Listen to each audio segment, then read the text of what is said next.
-3 days, and we're gonna open Tuscia in Fiore in Bassano. But tonight is a different story. Tonight I'm very, very, very lucky. I have two new friends with me. One is from the north of Europe. His name is Mark. Hi, Mark. How are you? Hi Giulio, ciao.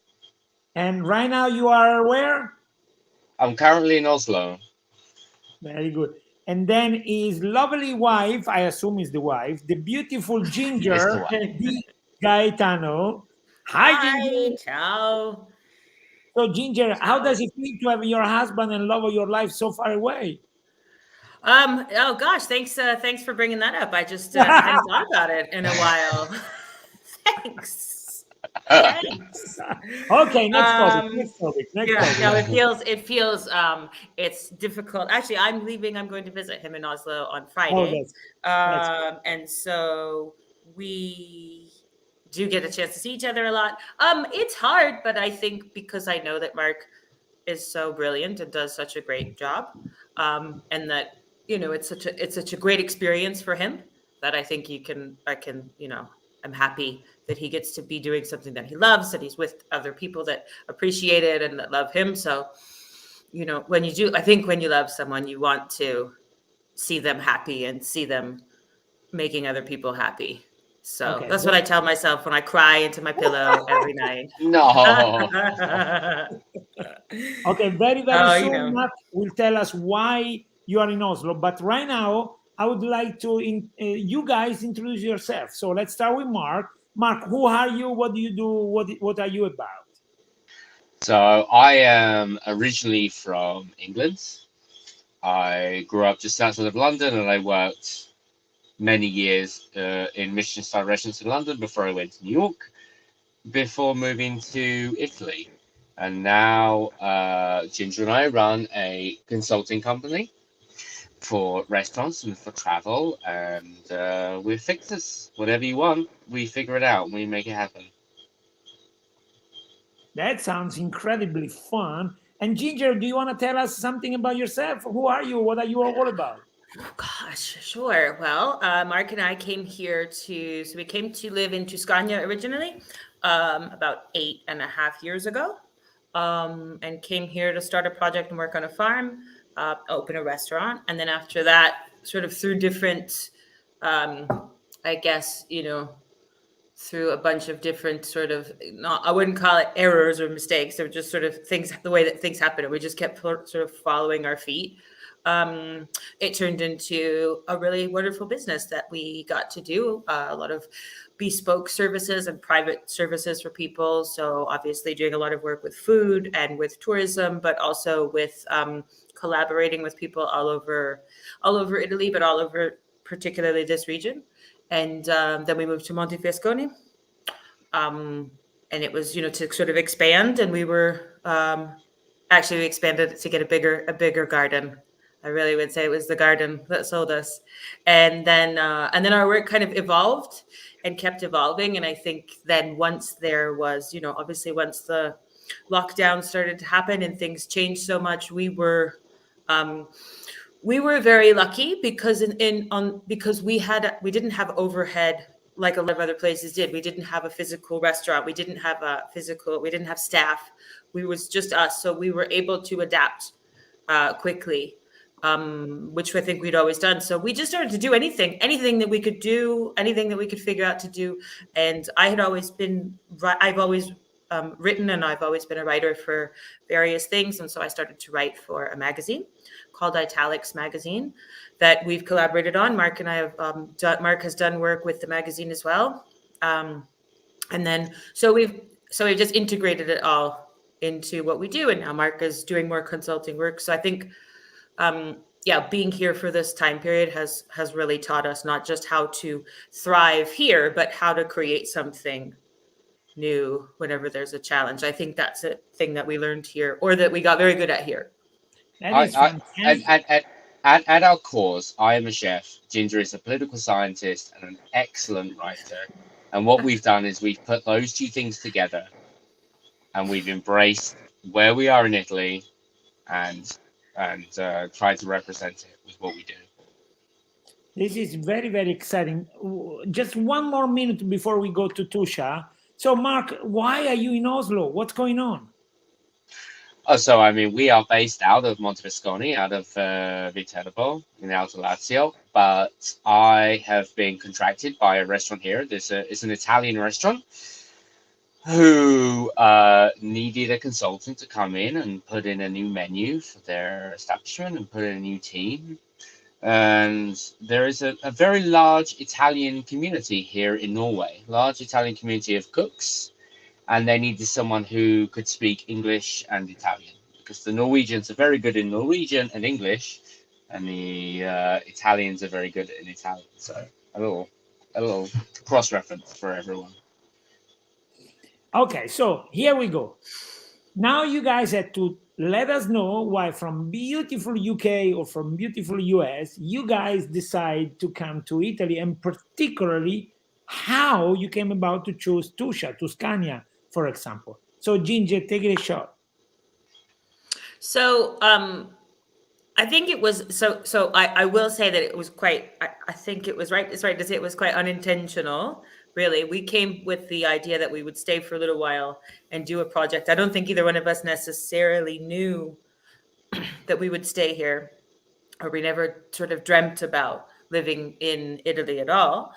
Um, so when we came here, we came because we knew someone here who had a farm and who wanted to do a project, who took us on to do the project. So we came here sort of without knowing much about what anything was. But intrigued by the idea, and once we were here, it became a really wonderful home and a great place for us to be. And I think it was something that, after me being from New York and Mark being from London, I guess we both have grown up in cities or very adjacent to cities. So being in a place that's very much in the countryside, that's very rural and has a lot of contact with nature, was such a beautiful experience and so different. And I think it was about 5 years after we moved here, for me personally, that I realized that I really liked it here and I didn't want to move. I didn't quite realize it at first. And it wasn't because I knew it was beautiful and I knew that I was happy. I just didn't realize that I really liked it that much, because I had traveled quite a bit in my life and never really considered the idea of settling down in one place. So it was a bit of a surprise when it was all of a sudden in Tuscania that I just I realized that I wanted to settle down. I mean, who knows? So but I think afterwards we got very lucky, because we're in a place that people are now starting to talk a lot more about, and people are starting to know about. And I think that we've gotten to know it in a very, very intimate and different way. And we're very lucky. I think we're very fortunate to have had the experience here of that. So, Ginger, can we summarize in you're just experiencing, just looking around, then you fell in love? Looking around, yeah, I guess if you can, sure. That's the reason I fell in love like backwards, I guess. It was almost like, so you sort of, you sort of arrange marriage and then you fall in love backwards and you realize, oh, I actually love that person. That is our relationship to Italy, not our relationship to each other. Not our relationship to each other. Let us just say. No. You can. No, I So- mean, I think we came here because we were both bored of New York. We're both city kids. We both, grown up in close quarters with lots of other people. But we were offered this opportunity to come and open a restaurant on this agriturismo. And we fell in love a little bit with the Campania, with with the countryside and with the culture of it all. I think, especially for me as a chef, like it makes you, a bit more connected to what you're doing. I mean, the first time that we made passata and we planted the tomato seeds and we grew the plants and we made the trellises and we harvested the tomatoes and we made and we processed the passata, and then we went to pasteurize the bottles and we did it wrong and the whole thing's popped open and we realized 6 months worth of work was absolutely wasted, and we're in tears. We were in tears because we just wasted all this time. Like, we really got to understand what it's Right. like to grow these things, to make these things, to be part of the food chain, to be part of the life. It's just the beauty of the Campania. Like the story of Italy can be told in the countryside. It's not in the cities. So, Mark, I'm just showing the way Tuscania looks from a distance.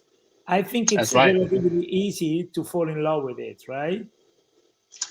Yeah, I mean Yeah. Tuscania is a town. It's a lovely little town. There's a lot of history, like a lot of Italy. There's a lot of history there. I mean, a rival pope sat in that basilica that you're showing right now, and there was a war between popes, and one of them was there, the other one was in Well, Viterbo, and there was like subterfuge. Let's not go so far as to say war. There was okay, subterfuge, and sure, sure, there was a plot. There was a plot. right. So we don't know. We don't know the full story, but it did take about 600 years to come back from that. That's So, pretty cool. So, so um, can we hope to keep you guys for good? In Italy, Yep, in Tuscia, no Italy. I don't care about Italy. Come on. yeah, I mean, I think, we have 3 cats and a dog. We have a house, we have tons of equipment. We have a bimby. We have, we just have so much. I think our lives are here. So as I said, I mean, none of it was really intentional, but at the same time, I think it's become, maybe it's more sustainable because of that. Because it just really kind of evolved as it was. I mean, I think I think it would be hard to. I think it would be hard to imagine Ginger, living anywhere else. Ginger, you yeah. said I mean, something that most of the Good. people don't know what it is. What is a bimby? Oh, sorry. A Bambi is a Thermomix, right? Thermomix. It's a blender. It's a high speed blender that you'll find in the better kitchens, and it does a lot of That's the right. work for you if you want to make soup, Cool, or cool, if cool, you cool. know you need to make peanut butter. It makes excellent peanut butter. Thank you very much, Mark. yeah, One of the I things think I that think I mean yeah. we've been in Italy nearly 10 years, and I think we've appreciated it and we loved it. And we've been living in Tuscia all that time. But when the lockdowns happened, I think we really understood what it was like to live in a small community, live in a Um, humanized area, not being in a city. I mean, we dabble our hands at growing things. We're not amazing, but our neighbors will grow things, and we would just all pass things over the fence. They would give us excess tomatoes, and we would turn it into things and pass it back. Or they had more apricots from their tree, and we would turn it into a sorbetto and pass it around the neighborhood. It became this real community that we wouldn't have switched for anything. Mark, I think he has a lot to do with how good you are with your abilities in the kitchen. No? Well, it is true that there was a point in which we were, it was everybody was just sort of very nicely passing their, we were all trading stuff, and then somebody, when Mark was making gelato for everyone from everyone's fruit, more fruit just kept showing up at the door. everybody's so generous. It's like, So, so Ginger, a it tough was. question for you. Is it a matter of a human dimension that you discover in Tuscania, or is that life is really slower and therefore you can appreciate it?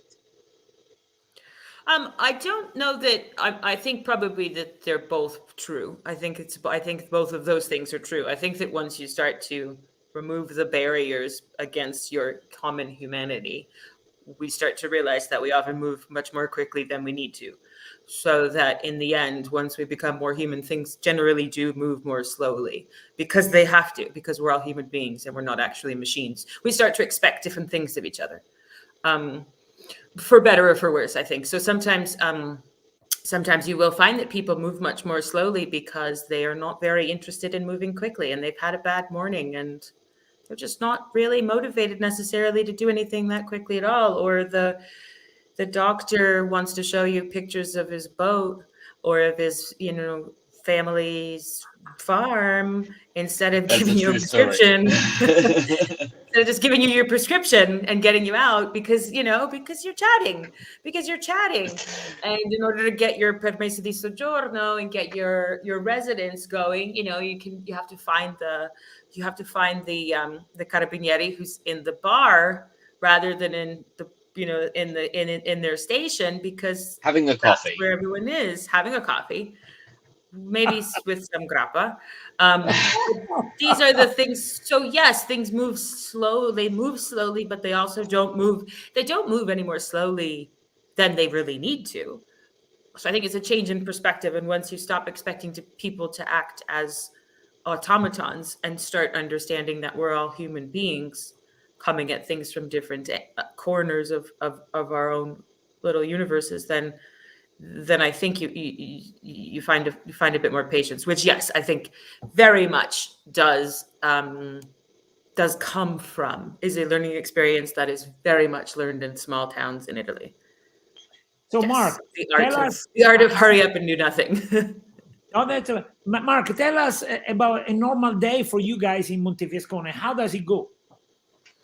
Oh, I mean, it's like anywhere. It's like it depends on the season, depends on the time, depends on the weather, whether it's cold, whether it's raining, whether it's summer.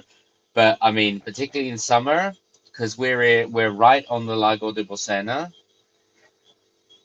I mean, we don't have a massive house with a beautiful view, but we're 20 minutes walk away. So rather than it gets real hot during the day, take a walk down, take a swim in the lake, and then go back to work again.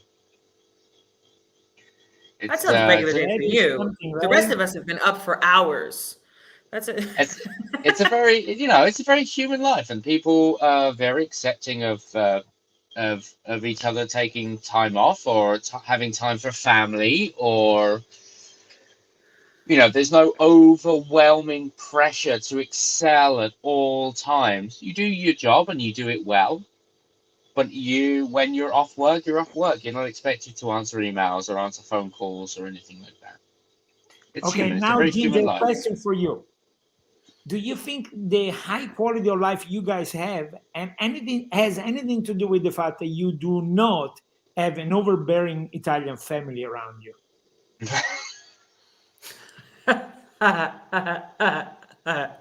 Well, no, I don't think that. No, I don't think that that's true. I mean, it is, we do live here without family,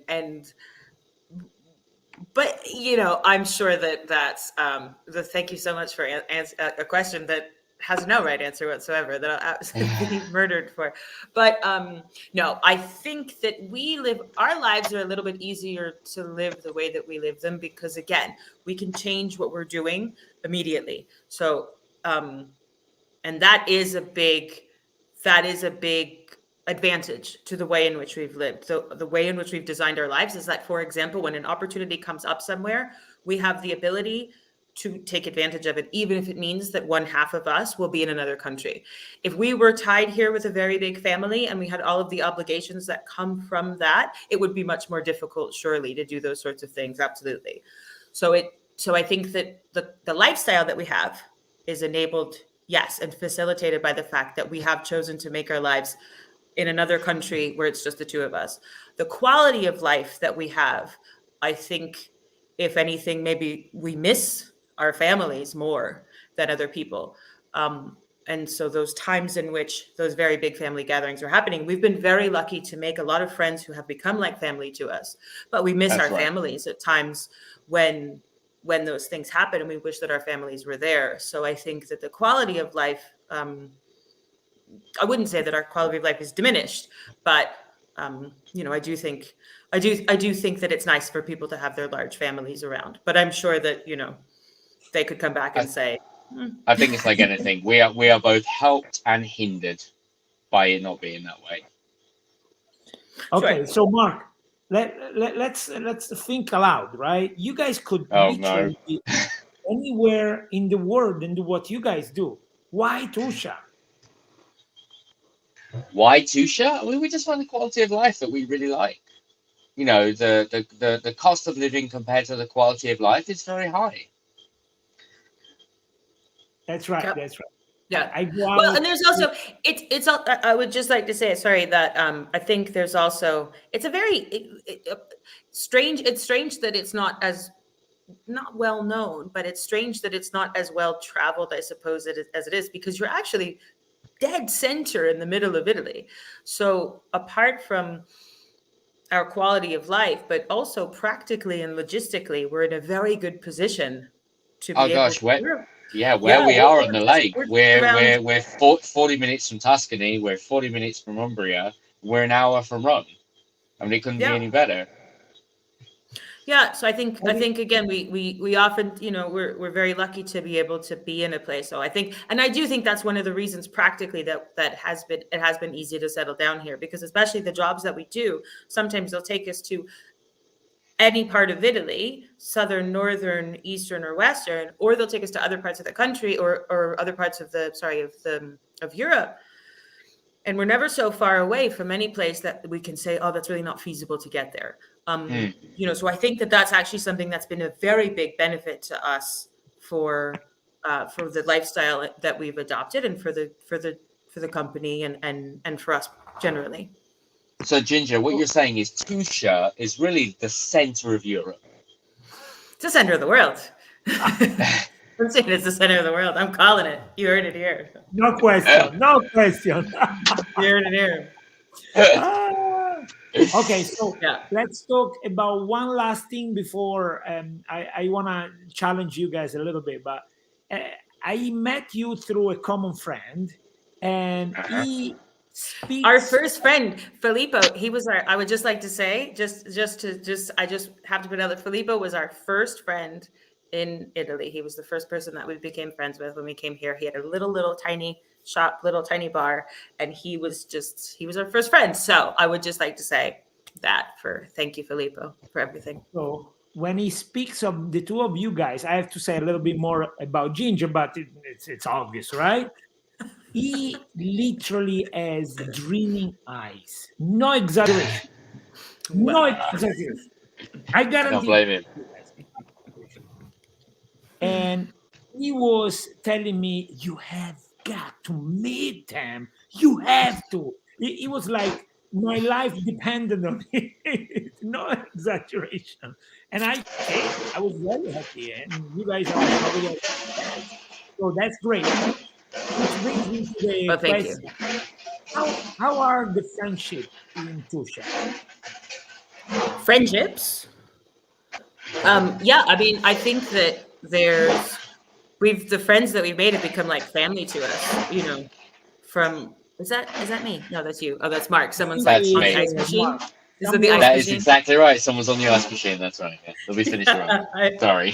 I've heard we met working in a restaurant. So that's why we worked together in a restaurant before we were for a couple before we were married.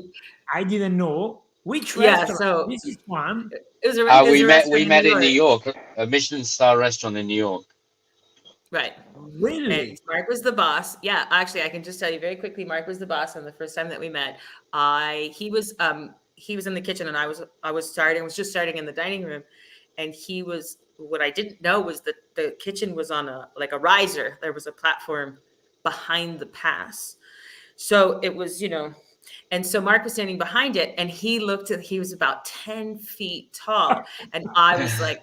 And I saw him, and he was so severe, and he had this really severe look on his face, and he was British, and he was just, and his hair was tied back, and he just was talking, and he had his hands like behind his his back, and my only thought when I walked into the kitchen, I thought, I'm never gonna talk to that guy. I'm like, God, I'm never gonna talk to him. It's awful. Oh my God, look at him. Why is he so tall? And then I learned later that he's still tall, but he's not that tall. And 1 year later? And 1 year later, we were back at the ice machine. We were making our own ice. We were just, That's right. taking. So anyway, so to go back to friendships that we've made. So yeah, I mean, the friendships that we made in Tuscia, actually, I mean, it was what kept us here. Absolutely. Because when we lived on the farm that we lived on, when the project ended, the people who we rented an apartment from are people that we knew as friends who were brought to us by other friends. You know, Filippo and people that we met in Viterbo, we have developed not just friendships, but working relationships with them. It's one of the very important things that I think works here is that when you are friends with people, everyone is very happy to also collaborate. So there's not this question, you know, there's not a division between friendship and business. Filippo, Yeah, we've so collaborated with Filippo on projects. We've collaborated with other people and Filippo on projects. So our friendships have been the bedrock of what's allowed us to build a network and a life here in every aspect of it. And I don't think that would have, I think it is something really special in this area. I think it really is, you know, so something the second year that we were here, the second year that we were in Lazio, in Tuscia, there is another American woman married to an Italian, and she said, "Hey, let's do Thanksgiving. You're American, I'm American. Let's do Thanksgiving." Okay, the four of us will do Thanksgiving. And then a couple of other friends found out about it, and they're like, "Oh, you want to come to Thanksgiving?" And then a couple of their friends, and then a couple of their friends. Before we knew it, we had 50 people who wanted to come to this Thanksgiving. And so we borrowed, like, he didn't even charge us. We borrowed a local restaurant, and everybody helped out. Everyone chipped in, serving, cleaning, cooking, and we held this Thanksgiving for 50 people. Just we people charged wanted everyone. to do it. We charged everyone just enough to cover for food and stuff. Yeah. Yeah. That and then it is became like, fantastic. then it That became a is- big deal. Then Vanity Fair was writing about it. Right. That Then is it became a fantastic. really But it big just deal. started because a group of people just wanted to get together, and someone Yeah. donated a restaurant, and somebody found a turkey, and somebody did, and we just had this thing put together. That is great. Yeah. Okay, let's go back to Tuscia, meaning in a, how can I say this, in a sort of commercial way. I'm gonna show you Right. guys something, and you Okay. guys, one of you is gonna tell us what is it and whether it's cool, worth visiting or what. Okay. So Okay. Here we how go. about Mike. who starts? Who starts? Oh, I got it. That's the Sacro Oh. Bosco di Marzo. So can you That is describe the place? Can you tell us a little more? Bomarzo, the Sacro Bosco. So the Monster Park of Bomarzo is a garden that was built. Oh my God, Benedetta is going to kill us. Our friend Benedetta is going to like kill me for the. I don't remember anything about the provenance and the years. 1560.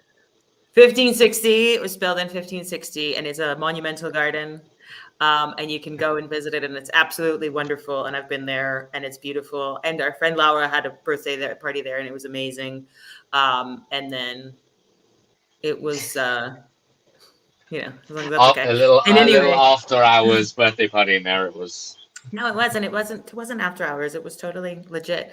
Yeah. And then So anyway, Sacro Bosco, the Monster Park of Bomarzo. It's lovely. It's wonderful. Everybody should visit it. Yes. I'll I go with agree. you. I agree. Let's see. Second option. What's this? That is Civita di Bagnoregio. Correct. So The Mark, castle in the clouds. Yes. How is it called? It's called what kind of city? It is called the Dying City. Correct. Oh my Seven God, people live so there. embarrassed. So did Would you you guys think I was going to visit? get there? Yeah, we go often actually Sure. to Civita. It's very popular, and it's very popular for a very good reason. It is stunning. Whether you're standing on the other side of the bridge looking at it, or whether you're in it looking out, it's all beautiful. I want to show you guys another similar, but I would say a little bit more magical. Oh, let's see. Maybe I lost it. Oh, I lost it. Oops, sorry. I had another one, but I haven't anymore. Okay, so let's see this What other was one. it? Let's see who I don't knows know. this one. So how about this one? Is that the This is Palazzo hard, Orsini? yeah? The Palazzo Orsini? No, that's not Bomarzo. It's not. No. It looks like the Orsini Castle, doesn't it? Is it not? Well, is it not that? it's not. Okay. No, I don't know what that is. It's Oh, not too but far away from Civita. It's very close to Civita. It's called the Ghost Borgo. Oh, the bordo Chileno, the fantasma. Borgo Oh, Fantasma. Chileno. Correct. Okay, because I haven't seen it from that Very angle, the Borgo good. Fantasma of Chileno. It's in between Civita and on your way to Civitella di Algano. So, okay. How do you like it, Ginger? How do you like it? 256 inhabitants. No, Mark, that's Sant'Angelo. Oh my God, that's Oh, the paese Sant'Angelo, Valenciano. scusami. Oh my God, Yeah. Mark, it's Chileno. I know, we know it is Chileno. He's crazy. I It's know. Chileno. You Oh see my God, Eloise Mark. say, hey, it's Chileno. Also, but Chileno also very famous also for the cherry festival. That's The cherry correct. The festival is ciliegio di Chileno. That's very, the very, very ciliegi di correct. That's Chileno. right. So no, they're very, very good. So Okay, guys, that it's would gonna be get harder. Okay, you guys okay. ready? Mark, oh my God, keep it. Okay, not too hard, not too hard. How about this one? Is that in Tarquinia? That is correct. Man, you're I don't see good. anything. Oh, yeah. The Yeah, tombs. Tarquinia, D.H. Lawrence, Mark. That's Come on, correct. That's right. Etruscan dreams. That's right. This is pretty hard to recognize, but good eye, good eye. Okay, now the last one is very hard. Okay, guys. The last I one is have actually to- Giulio's living room. Is it going to be our house? It's the Magna Magna. It's not hard at I have all. to try to teach you. This is kind of well. I If it's think the it's Macchina di nice, Santa but Rosa, we're good. no, this is harder. But I honestly think it's very nice, and it's one of those places you just have to know, because there are so many small, big places in Tuscia. It's kind of impossible to know all of them. But even this one is kind of very little known and yet very, very cute. I'm gonna say it's Vitorchiano. No, it's much closer to you, Ginger. Much, much closer to you. Very So, close. You okay. can walk there. You can walk there. Marta? I can walk to. Is it? No, it's not Marta. The other It's side, Capodimonte. Bolsena. Capodimonte. It's Oh, the Capodimonte. Paese di Capodimonte. Oh, It's the Capodimonte Paese is di Capodimonte. fantastic. Can I just tell you then? Can I tell you about a story about to redeem myself? That Of course, Capodimonte of course. is actually where the Good story, Ginge. yes, it's where the gentleman who was the inspiration for the character of the Beast in Beauty and the Beast, actually the couple who were the inspiration for Beauty and the Beast, they moved from when the court of Catherine de' Medici released them. They moved to Capodimonte and lived their whole lives in Capodimonte. Petrus That's right. Gonzalez and Very Lady good, Catherine. Ginger. That's right. Somewhere in That's Capodimonte is buried the inspiration for Beauty and the Beast. That's right. That's right. And they had That 7 is children. completely correct. You And guys they are also fantastic. learned to love each other. Well, you guys are so much fun that it will be easy to spend a couple of hours online. But I promised when it- 30 minutes. We already went over. Well, I don't know Okay. how to thank you guys. This was great. Thank you. This was Thank you so Thank much. you. But Thank I you, always ask Filippo. my guests. I always ask my guests one last comment, something that you wanted to say but you didn't have a chance to say. So let's start with Ginger. Something that you kind of thought about but you didn't have a chance to say. I pretty much always get a chance to say what it is that I'm thinking. So I never really suffer from that problem very much. But I would like to just thank you so much, Giulio, and thank you to Filippo, and thank you to everyone, really, who has made us fall in love with Tuscia and being here. And thank you to the person who helped us. Thank you to our neighbor, Tanya, who helped us get our dog, Athena. That's very nice. That's very nice. Same thing for Well, you, now what Mark. can I say? Mark, a last No, I remark, want something you I want to say? thank you, Giulio. I want to thank everyone in Tuscia who has welcomed us. We were here, we came here nearly 10 years ago, and they have welcomed us in. They have invited us for Christmas dinner. They have invited us for New Year's, for birthdays. Like it's a lot of towns, it's a lot of people, but it's a real community, and they've welcomed us in. And 2 kids from Imagine the city, we really appreciate it. Imagine that, a British chef. They actually, there are people now that really, they love Mark's. Imagine that. He managed to manage a British A British chef cooking Italian food for Italians. That part is very intriguing. I have to admit, that's very strange. That's very unique. It happened. Don't worry. Like 400 years, Disney are going to make a movie about it, so it's fun.